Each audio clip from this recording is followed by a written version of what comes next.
What is going on YouTube? It is Primitive here, and today I'm going to be bringing you a little matchup between Hexeblaumon and Rafflesimon Green. This was round 1 of a local that happened recently, and although I don't have any of the other rounds from that tournament, I do have this match for you. So getting into it, we do see the green player did whiff the rookie and just went straight into Digimon as the Hexeblaumon player put down 2 tamers in Takumi and Sorajo, putting the green player at 2, going into Rafflesimon, Digivolving into Rafflesimon, going to 0 memory, and then playing a second Sorajo. So lots of tamers played already. There is an ultimate on board which does threaten a potential mega, but the only mega I see that I could see so far is Nidhogg, which obviously isn't playable. So we're going to see the Flower Cannon to suspend Rafflesimon, swing over it. There is a Bancho Stingmon I now see, and I do believe that is also a Valderarm. So we thinking about going into Bancho Stingmon, okay. Bancho Stingmon, aka Bancho Big Boy.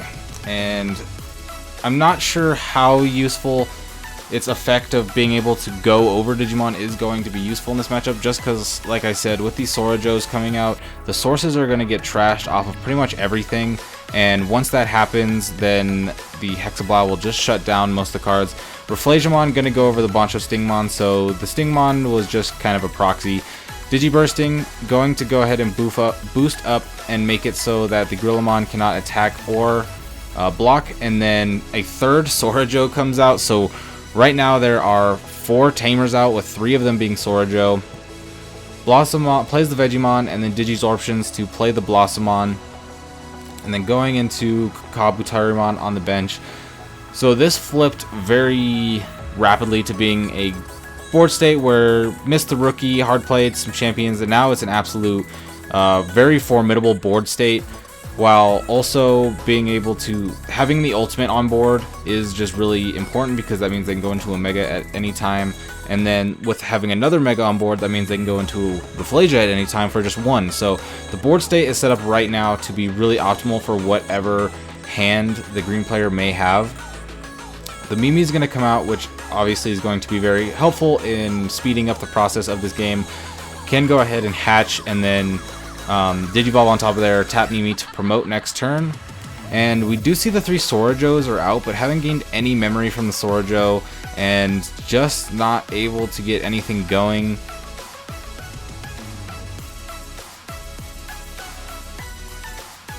I think it's, yeah, so triple Sorajo,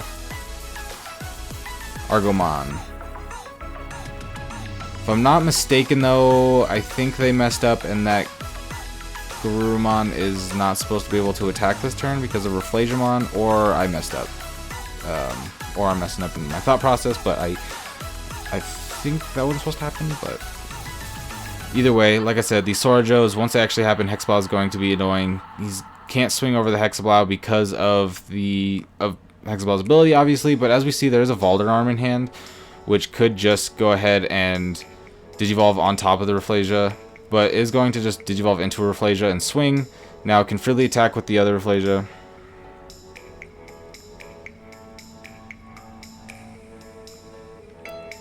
And Digivolving on top of the Terriermon, gaining so much memory because of Sorajo, it's insane.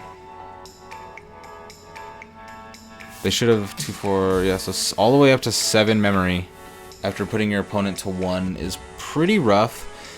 But it looks like the blue player might just not have the greatest reload after that. There is only 2 security checks left with 3 attacks on board, and you're going to be able to promote with Mimi next turn, so essentially 4 checks next turn. And with only 2 security, it's not the best, but is able to go ahead and get out of Hexeblaumon, so that is going to save it for the turn.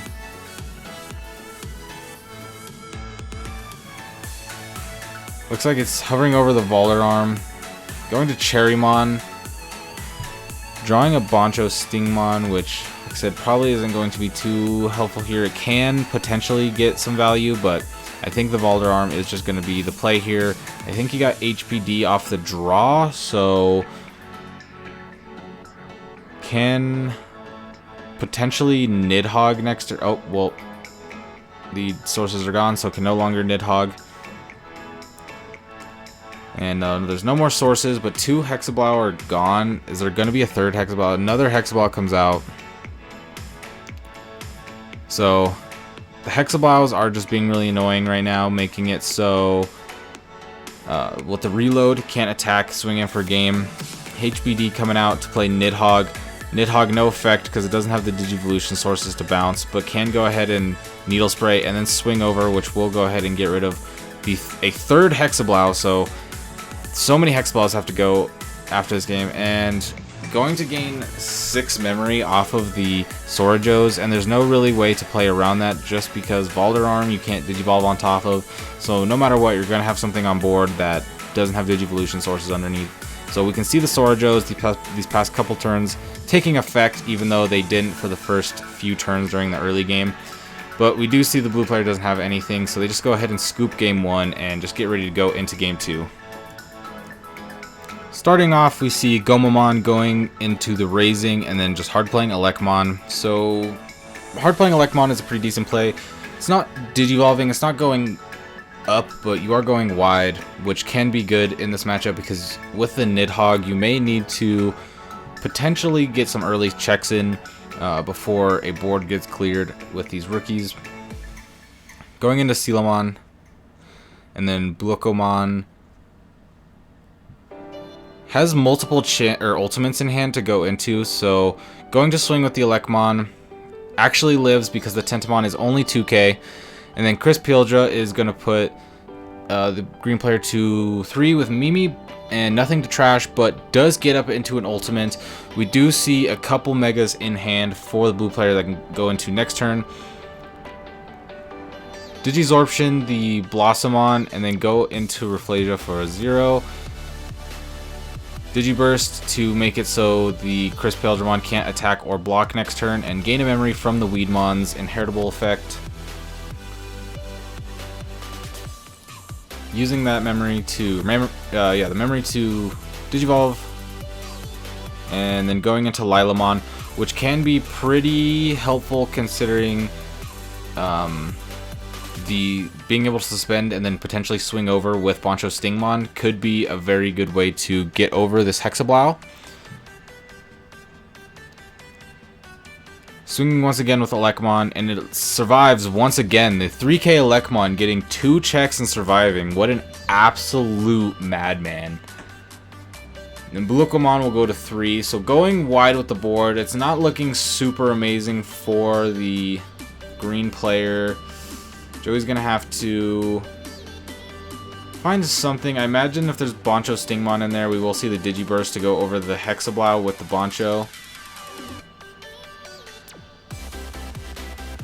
Digibursting and then using Rafflesia's effect to make it so Blukomon can't attack, I believe is what the interaction was just now.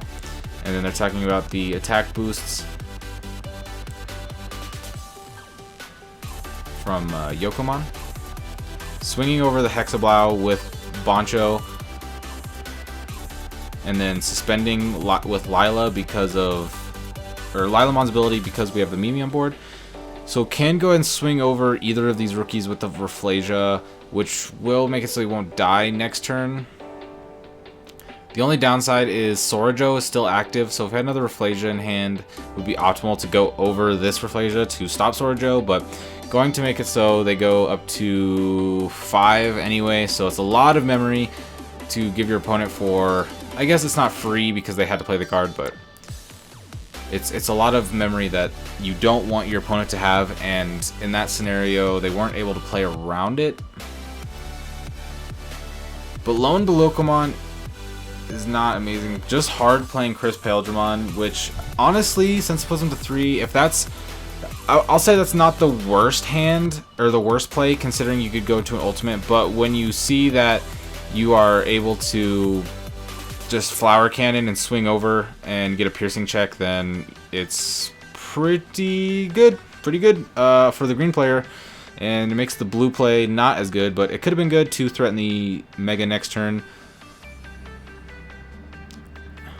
Woodmon, and then opponent will go to 5 once again from the Sorajos, but doesn't have a rookie. Missed the rookie the past 2 turns, and no champions. I see 3 megas and 3 ultimates, I believe, in hand. So they're not even going to be able to go up into any of these ultimates, just going to have to hard play. But we saw how that went for the blue player last turn with not only getting swung over, but getting a piercing check and just blocking with the Kabuteri and trading. There was a boost, I assume. And then just playing the Wargaruru. Takumi comes out that, I mean, doesn't help as far as stopping rookies from attacking, but it does help get more draw. But the Lilamon is just going to pretty much shut that down, because once again, just like the previous turn, the level 5 is hard played, suspended, and swung over. It's just a different card this time. Another crisp Hexeblaumon, no rookies, no champions, just ultimates and megas, so that is pretty much like the most bricky hand. Hits Hammer Spark, but doesn't matter. Hits Sorjo, and then swings in with Lila, and that is going to seal up this game. But unfortunately, that was a bricky game too. But with that being said, that was still a pretty interesting match. Seeing all the Sorajos come out, that game 1 was really good with all those tamers. But I hope you enjoyed, and I will see you next time for some more matches and deck list profile videos. I hope you have a great day. Peace out.